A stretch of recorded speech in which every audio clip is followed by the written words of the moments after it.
Baik sahabat, kita lanjut ke soal berikutnya.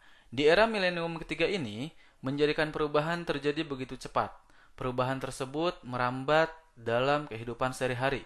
Maka saya, A. Selalu mengikuti perkembangan teknologi dari media massa, B. Mempelajari cara pengoperasian komputer, C. Meminta kepada orang tua untuk melengkapi koleksi barang-barang elektronik, D. Berusaha mempelajari buku pengetahuan yang baru, Berusaha mempelajari dan menguasai keterampilan di bidang informasi yang mutakhir.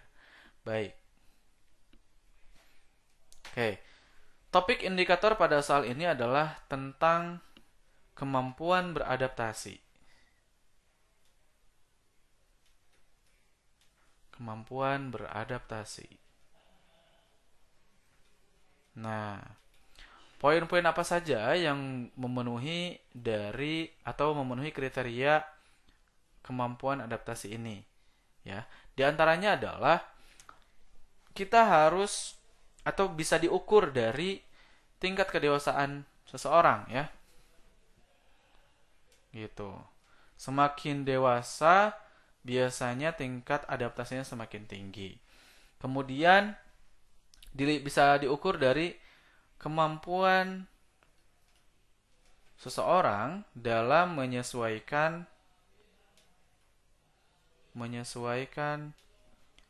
diri dengan lingkungan.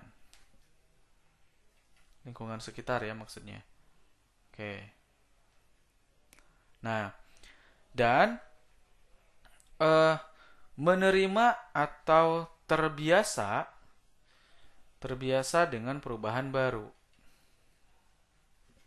Terbiasa dengan perubahan yang baru. Gitu. Kita lihat, kita cek dari A sampai E nih skornya. A selalu mengikuti perkembangan teknologi dari media massa. Skornya 1. Gitu. Kemudian, kenapa 1? Karena hanya mengandalkan media massa. Sedangkan media massa kan tidak semua benar apa yang ada di media massa gitu. B. Mempelajari cara pengoperasian komputer. Ini skornya 3. Oke. C. Meminta kepada orang tua untuk melengkapi koleksi barang-barang elektronik. Ini skornya 2. Apa tujuannya nggak jelas gitu ya. D. Berusaha mempelajari buku pengetahuan yang baru. Ini skornya 4. Berusaha mempelajari dan menguasai keterampilan di bidang informasi yang mutakhir. Nah, ini 5. Karena dengan mempelajari atau belajar entah buku atau hal-hal yang barang-barang yang mutakhir itu artinya kita sedang persiapan untuk supaya kita siap dengan perubahan yang baru. Itu jadi jawaban yang paling ideal dengan skor yang paling tinggi adalah E. Baik sahabat, kita lanjut ke soal berikutnya. Suatu ketika saya bermalam di rumah salah seorang warga di desa tempat saya ditugaskan. Kebetulan kamarnya sempit, begitupun tempat tidurnya apalagi digunakan untuk berdua. Dalam keadaan tersebut, saya A. Tidur dengan beberapa kali terbangun karena merasa tidak nyaman. B. Menunggu beberapa saat baru tertidur dengan lelap.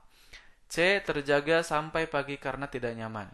D. Tetap dapat tidur dengan mudah meskipun tempat tidur sempit. Hampir tidak dapat tidur sampai pagi. Baik, soal ini topik indikatornya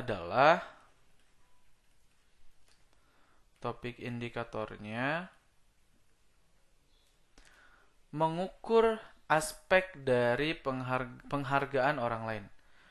Aspek bagaimana kita menghargai orang lain gitu, kemampuan menghargai orang lain.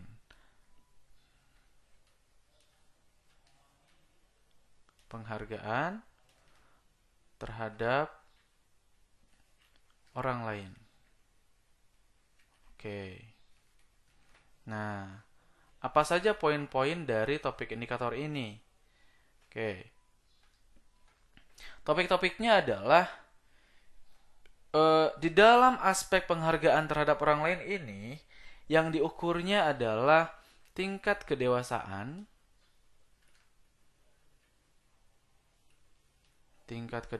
kita, kemudian kita juga diukur dari segi cara menghargai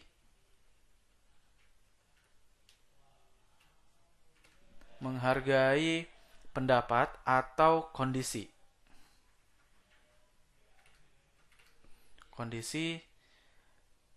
Dan kita akan diukur dari segi etika. Etika ini kan juga dipecah ada dua, ya. Ada estetika, ya. Ada tentang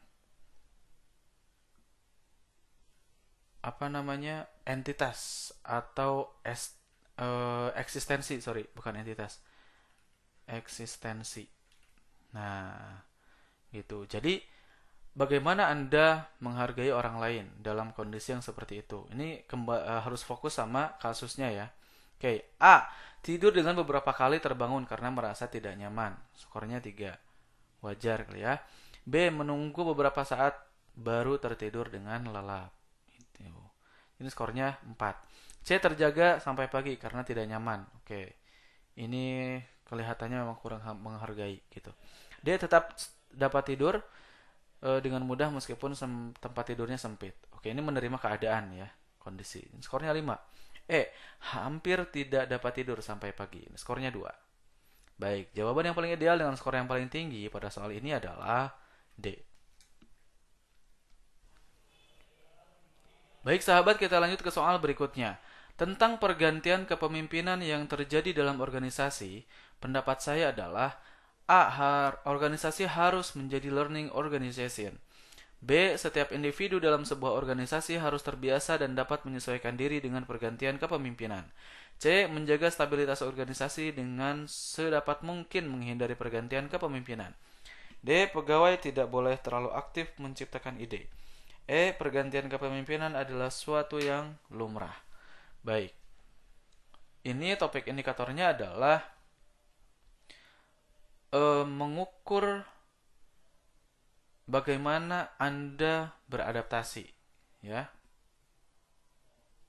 Oke.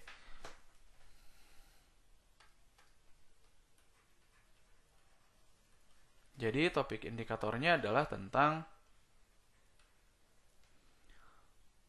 mengukur aspek kemampuan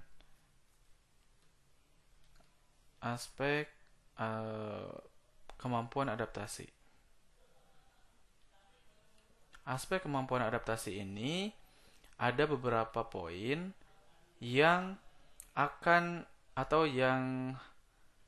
bisa menunjang ke dalam topik indikator tentang adaptasi. Di antaranya adalah Anda harus memiliki tingkat kedewasaan. Jadi yang diukur adalah di dalam aspek kemampuan adaptasi itu yang diukur adalah tingkat kedewasaan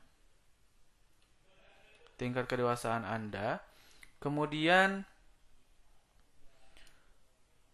kemampuan Anda dalam menyesuaikan diri,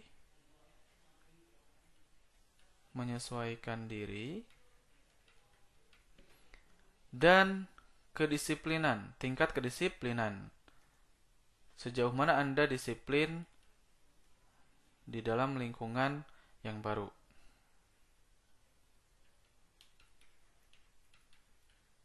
Nah, di sini kan topiknya tentang pergantian kepemimpinan yang terjadi di dalam organisasi. Nah, pendapat Anda tuh seperti apa? Itu organisasi harus seperti apa ketika kepemimpinan itu ada pergantian. Nah, sekarang A, organisasi harus, kita lihat, cek ya skornya. A, organisasi harus menjadi learning organization. Oke, ini skornya 3, normal. B, setiap individu dalam sebuah organisasi harus terbiasa dan dapat menyesuaikan diri dengan pergantian kepemimpinan. Ini skornya 5. Gitu. Kenapa? Di dalam Anda kan calon ASN. Nanti ASN itu pasti akan akrab dengan pergantian kepemimpinan. Gitu. Nah, Anda harus siap dengan itu. Gitu. C, menjaga stabilitas organisasi dengan sedapat mungkin menghindari pergantian kepemimpinan. Gitu. Anda di sini menolak kepemimpinan itu diganti, padahal kenyataannya kita akan selalu berganti kepemimpinan. Pimpinan tuh pasti akan berganti, apalagi menteri ya, gitu. Jadi ASN harus siap menerima pergantian kepemimpinan, gitu.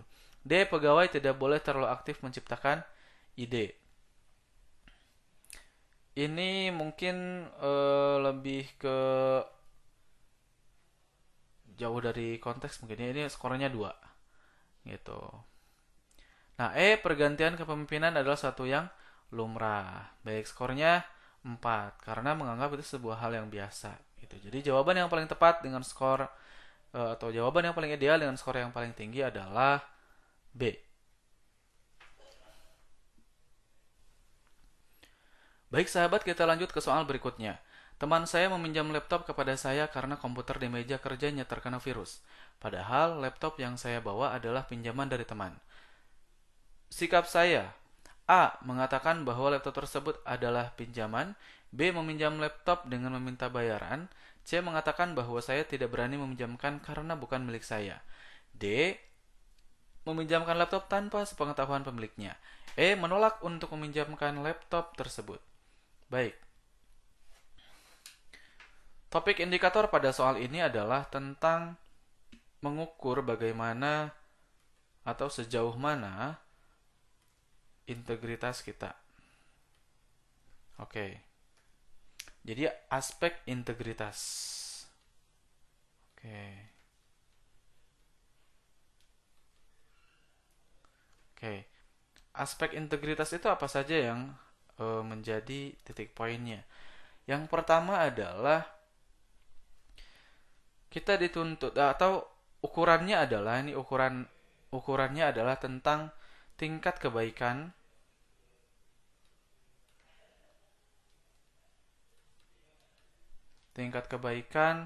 ketulusan hati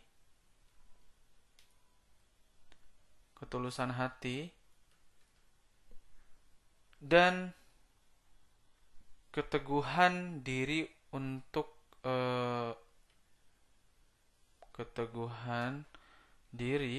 dalam memegang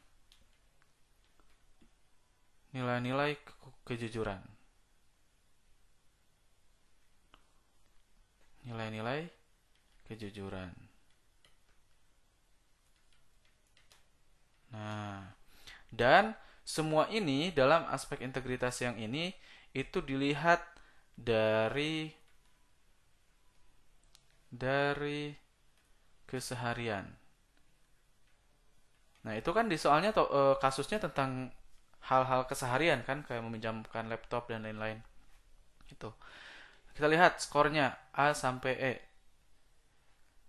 A mengatakan bahwa laptop tersebut adalah pinjaman. Itu skornya berapa? Skornya 4. Gitu. B meminjami laptop dengan meminta bayaran. Skornya 1. C mengatakan bahwa saya tidak berani meminjamkan karena bukan milik saya. Oke, ini skornya 5. Karena Anda menjunjung tinggi kejujuran. Gitu. Anda dikatakan pelit gak apa-apa, tapi Anda menjaga barang orang lain gitu. Karena bukan barang Anda kan, gitu. Dia meminjamkan laptop tanpa sepengetahuan pemiliknya. Ini skornya 2. Gitu. E menolak untuk meminjamkan laptop tersebut. Skornya 3. Gitu. Jadi jawaban yang paling ideal dengan skor yang paling tinggi adalah C. Baik sahabat, kita lanjut ke soal berikutnya. Bila di kantor Anda terjadi kebakaran, sehingga terjadi kepanikan luar biasa, tindakan yang akan Anda lakukan adalah A. Segera memanggil pemadam kebakaran. B. Melaporkan pada petugas gedung untuk menyelamatkan semua orang. C. Meminta semua tenang. D. Menjalankan prosedur penyelamatan diri sehingga mengajak yang lain untuk keluar melalui tangga darurat. E. Mematikan aliran listrik dan tidak menggunakan lift untuk meninggalkan gedung. Oke. Ini juga berkaitan, topik indikatornya berkaitan dengan leadership ya. Ini ingin menguji atau melihat aspek leadership Anda dalam soal ini. Untuk pada dasarnya leadership itu akan dilihat dari eh, cara Anda memecahkan masalah